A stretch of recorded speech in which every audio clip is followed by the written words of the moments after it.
Bienvenidos a Filosofía en tiempos de no filosofía, un espacio de reflexión profunda sobre el pensamiento filosófico. En la actualidad, un programa dirigido por Filosofía Cierta.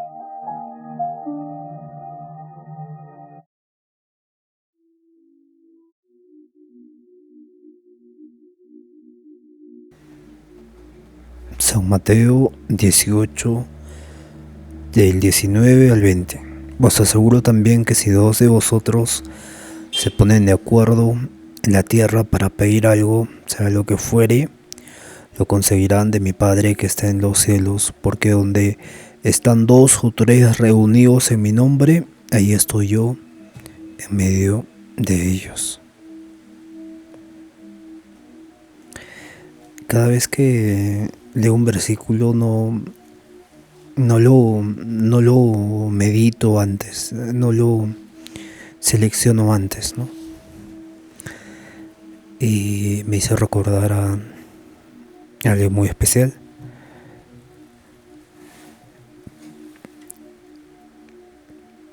Y está bien, ¿no? No estamos acá para eso, estamos acá para leer el capítulo 7 de Marco Aurelio, Meditaciones de Marco Aurelio. Bienvenidos al episodio 500. Estamos en el episodio 509. Mi nombre es Marco Antonio y estamos demorándonos con la programación, pero es por motivos de actividades de la vida, ¿no? Episodio 508, día 15, y nos quedamos en la página 54 y en la proposición 28. Entonces pueden encontrar este libro en www.alejandria.com y hay muchos libros muy buenos y revísenlo, ¿no? Son completamente gratis. Entonces síganos con la lectura en la página 54 y día 28. Dice lo siguiente: recógete a ti mismo, haría referencia, ten control de ti mismo, ¿no? Autocontrol. Dice lo siguiente después: el guía interior racional puede por naturaleza bastarse a sí mismo practicando la justicia y según eso conservando la calma. Borra la imaginación, detén el impulso de marioneta, circunscríbete al momento presente. Claro, el presente con el dominio propio es mucho más auténtico. Es la parte de la fenomenología que menciona esto, ¿no? La experiencia misma. Y en esa experiencia misma, al ser difícil de explicar a nivel científico, es la más pura. Y claramente, como diría Husserl, ¿no? La ausencia de juicio hace que accedamos al conocimiento de las cosas de forma más auténtica, de forma más profunda. Y luego dice lo siguiente: comprende lo que te sucede a ti o a otro, divide y separa el objeto dado en su aspecto causal y material. Piensa en tu hora postrera, la falta cometida por aquel, déjala allí donde se originó. Bien, habla de algo muy interesante, ¿no? Que en el presente no existe la falta del otro.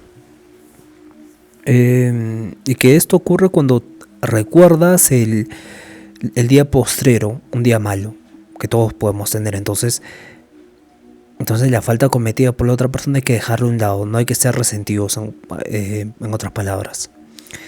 Y claro, no hay que ser resentido, pero hay que vivir en el presente. Y en el presente no existen las demás cosas, las demás personas y sus ofensas. Y claro, Marco Aurelio estaba hablando anteriormente sobre el juicio a las personas malas y buenas, ¿no? No hay que tener este juicio a las personas malas o buenas. Incluso hace esta reflexión que hicimos en el episodio 506, que era básicamente mantenernos con la visión de que todos son nuestros familiares. En esa visión de que todos son nuestros familiares, tenemos ya la condición de amar a las personas. Estamos en la proposición 30. Dice lo siguiente: coteja el pensamiento con las palabras. Ok, esto es muy interesante. Coteja el pensamiento con las palabras. Muchas veces nosotros pensamos inconscientemente, pero cuando usamos palabras para los pensamientos, pensamos más conscientes, pensamos más correctamente. Pero cuando solo pensamos,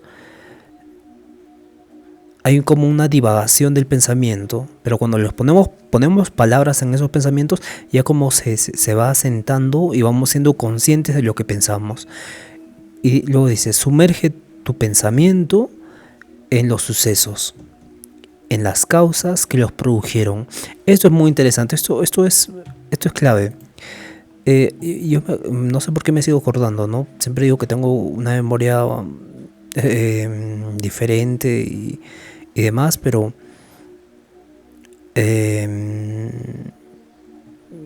más allá de eso, la captación de los pensamientos es clave, ¿no? Porque un pensamiento origina otro y otro y otro, y así pierdes la secuencia. Pero si controlas el instante mismo en el que surge el primer pensamiento, ya no puedes deshacerte del control que tienes de cualquier pensamiento que venga a tu mente. Y es lo mismo que dice Marco Aurelio: coteja el pensamiento con las palabras, sumerge tu pensamiento en los sucesos y las causas que lo produjeron. Claro, acá hay dos formas de pensar esto. Primero, volviendo a nuestro centro, cotejando los pensamientos que a veces divagan con palabras para que nos posicionen en el presente, y ahí nos sumergimos en los hechos y los sucesos que producen esos pensamientos. Por ejemplo, si vas en tu carro y ves, estás manejando y ves una tienda de autos de lujo. Entonces, de la nada te viene este pensamiento de qué pasaría si tengo un auto, que manejo este auto, y luego vas creando toda una escena, pero más allá, no lo vas diciendo con las palabras, no lo vas vocalizando, simplemente está en tu cabeza. Entonces ahí te pierdes, no te sumerges en el suceso y en la causa que produjo. Entonces cuando dices, estoy pensando en carros de lujo, ya te posicionas en el hecho mismo, te posicionas en el suceso y la nombras con palabras, y una vez que están con palabras, vuelves al presente. Esto lo dijo Marco Aurelio, es súper clave. Incluso es lo que se usa en la actualidad para perdón, también el inglés está un poco oxidado, el mindfulness, ¿no? El estar en el presente constante. Bien, entonces continuamos con la lectura. 31. Haz resplandecer en ti la sencillez, el pudor y la indiferencia en lo relativo a lo que es intermedio entre la virtud y el vicio. Ok, no hay que ser tibios, dice. O sea, virtud y vicio, lo que se encuentra en el medio, y tú te vuelves indiferente a esto, es como no ser ni bueno ni malo, ¿no? Porque dice: haz resplandecer en ti la sencillez, el pudor y la indiferencia en lo relativo a lo que es intermedio entre la virtud y el vicio. Ya, entonces, nunca bebo alcohol. Bueno, en mi caso no bebo alcohol. Virtud. Ya, pero ¿qué pasa cuando, digamos, bebo alcohol? Estoy en el medio, virtud y vicio. Y claramente Marco Aurelio está diciendo que hay un límite preciso entre la posición de virtud y vicio, ¿no? O tomas alcohol o no tomas alcohol. Y claro, esto es muy interesante porque está haciendo esta profundización en la ética privada y la ética pública. La ética pública, la virtud es sobrepensada frente al otro. Pensamos que todos son virtuosos en sociedad, en la mayoría de los casos. Pero claro, nunca pensamos negativamente. Pero cuando estamos en la vida privada, Pensamos que las personas también tienen estos errores en la vida.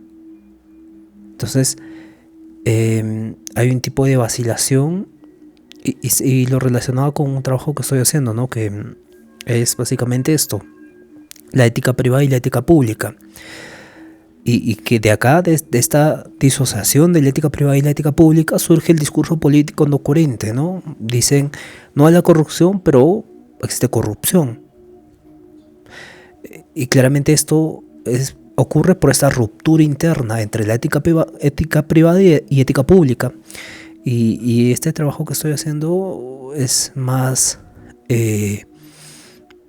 bueno, combina muchas cosas, ¿no? Fenomenología, conciencia, bueno, teoría de la conciencia, epistemología, lenguaje y termina en moral y política. Pero claro, el punto está acá en que Marco Aurelio nos dice que no debemos estar en el medio. O sea, ¿eres virtuoso o no eres virtuoso? En mi caso nunca no bebo alcohol. Y bueno, no bebo alcohol. Y claramente si bebo una vez, dejo de ser virtuoso, dejo de tener la conciencia de que no bebo alcohol. Y bebo alcohol en ocasiones, entonces ahí te quedas en el medio. Pero lo que dice Marco Aurelio es que esta indiferencia entre la virtud y el vicio no debe ser, ¿no? Porque la sencillez es, ¿bebes o no bebes? La sencillez es lo simple, no lo complejo. Lo complejo es lo intermedio, porque no se define. Y luego sigue diciendo, ama al género humano, sigue a Dios. Esto es muy profundo, ¿no? Ama al género humano, ama a la humanidad, sigue a Dios. Dios ama a la humanidad. Básicamente nos dicen en términos más elegantes, ama al género humano, sigue a Dios, porque Dios ama al ser humano. Y luego dice, aquel dice, todo es convencional, todo es convencional. El término convencional es común, ¿no? No específicamente es común, pero convencional es lo propio de una naturaleza. El significado que podemos encontrar en internet es lo común, ¿no? Lo adecuado. Lo adecuado en una situación. Aquel dice todo es convencional. En realidad solo existen los elementos. Y basta recordar que no todas las cosas son convencionales, sino demasiado pocas. Sobre la muerte, bueno, acá me voy a quedar un rato a meditar en por qué dice convencional. Aquel dice todo es convencional. Todo es convencional. Y en realidad solo existen los elementos. Y basta recordar que no todas las cosas son convencionales, sino demasiado pocas. Convencionales se refiere tal vez al comportamiento, ¿no? Marco Aurelio suele recordar que muchas de las cosas que nos parecen riqueza, honores, estatus sólidas, las normas sociales son construcciones convencionales, ¿no? Hay una convención de opiniones donde decimos esto es bueno, esto es así. Y claramente Marco Aurelio dice que no tienen existencia propia fuera de la mente y fuera de la sociedad. Lo convencional, ¿no? Lo convencional. En cambio, lo verdaderamente existente son estos componentes fundamentales que en realidad el cambio, las leyes de la naturaleza, por eso dice que si no son demasiado pocas. Y basta recordar que no todas las cosas son convencionales, sino demasiado pocas. Ok. Entonces, lo convencional depende de acuerdos humanos, costumbres, nombres, instituciones, hábitos y demás. Y cuando dice, y en realidad solo existen los elementos es lo que existe independientemente de una opinión, de algo que se pueda decir que es bueno o malo, independiente de una opinión. El elemento es algo independiente de un juicio. Y aquí está que no todo es convencional, porque la mayoría de las cosas son realidades naturales, que trascienden nuestras construcciones mentales. Por ejemplo, esta mesa, este vidrio es vidrio, el árbol es árbol. Entonces pocas cosas son convencionales, pocas cosas son brindadas por el hombre, nombradas, bueno, no nombradas por el hombre, sino manifestadas o construidas por el hombre.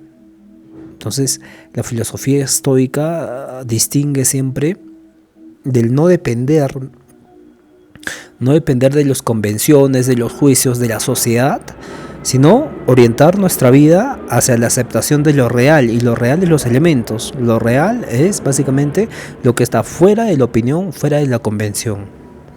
Y por eso tenían esta noción de ser personas que no eran convencionales. Lo convencional era como tipo iba a decir Matrix, pero iba a sonar muy conspiranoico. Entonces lo convencional es lo políticamente correcto, ¿no? Lo adecuado. Y claramente el sentido común también es muy interesante, pero lo que dice Marco Aurelio es que es más importante los elementos, que los elementos son las cosas que están fuera del juicio de la construcción de la sociedad o la construcción de las mentes. Y lo que está fuera de esos juicios es la realidad, no es la naturaleza, es la vida, son las cosas. Y eso es lo importante. Luego sigue diciendo, estamos en la proposición 32. Pueden leer este libro en www.alejandria.com. Dice, sobre la muerte o dispersión, si existen átomos, extinción o cambio, si existe unidad. Ya, ok. Sobre la muerte, Marco Aurelio afirma si existen átomos, si existe extinción o cambio, si existe unidad. De acuerdo. 33. Sobre el pesar. Lo que es soportable mata. Perdón, lo que es insoportable mata. Lo que es insoportable mata. Lo que es insoportable mata. Lo que se propaga es tolerable. Y la inteligencia, retirándose, conserva su calma. Y no va en decremento del guía interior. Y respecto a las partes dañadas por el pesar, si tienen alguna posibilidad, manifiéstense sobre el particular. Respecto a las partes dañadas por el pesar, si tienen alguna posibilidad, manifiéstense sobre el particular. Ok, este lenguaje de Marco Aurelio es bastante interesante. Bien, entonces, si es insoportable, acaba con la vida, ¿no? Mata. Y por lo tanto no se prolonga indefinidamente. Si se prolonga, es tolerable, porque la naturaleza humana tiene la capacidad de resistirlo. Entonces Marco Aurelio subraya que la inteligencia puede retirarse o mantenerse serena, sin dejar que sea arrastrada por el sufrimiento o por lo insoportable. Y claramente esa calma interior es lo que él llama guía interior, ¿no? Esa calma interior es lo que llama guía interior, lo que Sócrates también diría el genio. Y muchos filósofos, no solo Sócrates, muchos hablaban de este guía interior como conciencia. En la actualidad, en mi caso, yo lo llamo esencia, pero tiene muchos nombres. Pero es el mismo principio, ¿no? Es la calma interior, lo que denominaba Marco Aurelio guía interior, que es el principio rector que no debe ser dañado por las circunstancias externas, es independiente. Y claramente nos invita a distinguir entre lo que afecta al cuerpo y lo que afecta al alma, ¿no? El dolor puede dañar lo físico, pero no va a penetrar la inteligencia ni va a quitar la paz interior. Vemos este pensamiento estoico muy profundo acá. Vemos claramente todo el pensamiento estoico resumido en este capítulo, ¿no? Bien, luego proposición 34 dice lo siguiente: sobre la fama. Esto va a ser muy interesante. Examina cuáles son sus pensamientos. O sea, la personifica la fama. La fama le vuelve una persona. Y dice, examina cuáles son sus pensamientos. Ya, entonces, si personificamos a la fama, su fama es que más personas le conozcan. Le agregamos sus sustantivos a esta personificación que es fama. Y luego dice, ¿qué cosas evitan y cuáles persiguen? O sea, nos hace reflexionar, ¿no? Sobre, mira, imagínate una persona, la fama como una persona.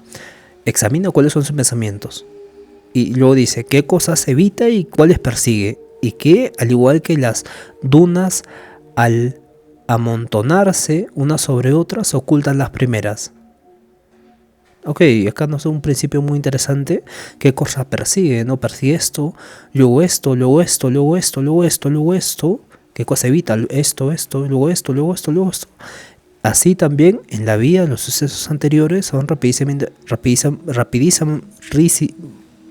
acá tuve este ataque de lengua, pero sigamos. Entonces los sucesos anteriores son rapidísimamente encubiertos por los posteriores. Aquí se mencionó algo muy interesante, porque está diciendo, así también en la vida, los sucesos anteriores son rapidísimamente encubiertos por los posteriores. O sea, nosotros estamos en una actividad, pasamos a otra y nos olvidamos de la anterior. Pasamos a la otra y nos olvidamos. Pasamos a la otra y nos olvidamos. Y así vamos acumulando cosas y no completándolas, ¿no? Como pasa ahora con el podcast, ¿no? Y estaba haciendo la filosofía política, filosofía del arte, filosofía en segundos, el podcast, el programación, que los cursos, que la maestría, que trámites, que tantas cosas se acumulan en la vida. El idioma es bastante son muchas cosas que tapan las anteriores, ¿no? Y son rapidísimamente encubiertas por las posteriores. Va a pasar el tiempo y van a venir otras cosas, Neomori, que el trading, que la inversión. O sea, son muchas cosas que nos abruman. Y acá Marco Aurelio no da de flexión precisa, pero en la 35 dice lo siguiente: y aquel pensamiento que lleno de grandeza alcanza la contemplación de todo tiempo y toda esencia, ya un pensamiento, una meta muy grande, ¿no? Muy fuerte. ¿Crees que le parece gran cosa la vida humana? Imposible, dijo. Entonces tampoco considerará terrible la muerte un hombre tal en absoluto. Ya, ok, mira, hay pensamientos grandes y tienen toda esta parte de completitud que ni siquiera el hombre puede abarcarla de esa forma, pero ese hombre que tiene ese pensamiento es igual de inabarcable, porque se pregunta, ¿tampoco considerará terrible la muerte de un hombre tal? En absoluto. Entonces vemos que hay pensamientos tan grandiosos que ni siquiera un hombre solo no basta para llenar estos pensamientos grandiosos. Y luego 36 dice lo siguiente: concierne al rey hacer bien y recibir calumnias. 37. Es vergonzoso que el semblante acate acomodarse y alienarse como ordena la inteligencia, y que, en cambio, ella sea incapaz de acomodarse a seguir su línea. Es vergonzoso que el semblante, el rostro, la postura, la persona acate acomodarse. Ya. Y alienarse como ordena la inteligencia. Y que en cambio ella sea incapaz de acomodarse a seguir. Acomodarse y seguir su línea. 38. No hay que irritarse con las cosas, pues ellas nada les importan. Ok, acá vamos a reflexionar antes. Marco Aurelio nos recuerda que los gestos, el semblante, es secundario frente a una disciplina interior, que es el pensamiento, el juicio, la inteligencia. Entonces la verdadera vergüenza no está en perder la compostura física, sino en perder la razón. En que la razón se aparte de la virtud, se aparte de su propia línea recta donde tiene que ir. Entonces este pasaje conecta con otros en los que el emperador va subrayando que el alma racional debe ser autónoma, debe ser capaz de mantenerse firme, incluso cuando el cuerpo o las circunstancias lo alteren. Lo que define el pensamiento estoico en general. Luego dice lo siguiente: 38, leemos 39. Ojalá pudieras dar motivos de regocijo a los dioses inmortales y a nosotros. Y con signo de exclamación. 40. Cegar la vida a modo de espiga madura y que no exista el otro no. Ok. Cegar la vida a modo de espiga madura y que no exista y el otro no. ella como la cizaña, ¿no? La cizaña tiene la misma composición de una espiga madura con fruto, pero la cizaña no tiene fruto. Por eso dice que exista y el otro no. Ya, entonces en la vida tenemos que cegar, sembrar esta compostura interna, este guía interno, y adecuarnos a este guía, ¿no? Ir caminando, porque antes dijo, ojalá pudieras dar motivos de regocijo a los dioses inmortales y a nosotros. 41. Si los dioses me han olvidado a mí y a mis 2 hijos, también esto tiene su razón. Claro, se ha perdido el centro, el interior. 42. El bien y la justicia están conmigo. 43. Con esto acabamos, porque algo está pasando afuera. No asociarse a sus lamentaciones ni sus estremecimientos. Ya, claro, no identificarte con todos tus lamentos, ni tampoco con todo lo que te estremece, te asusta, te impacta, te roba tu atención o tu conciencia. Y con eso acabamos el episodio de hoy. Esa última reflexión, lealda, por favor, está en la página 55 del PDF, www.alejandria.com, proposición 43. Bien, nos vemos el día de mañana. Cuídense todos, un fuerte abrazo. Autoobsérvense, tengan mucha fe y por favor sean felices. Y nos vemos el día de mañana. Cuídense todos, un fuerte abrazo.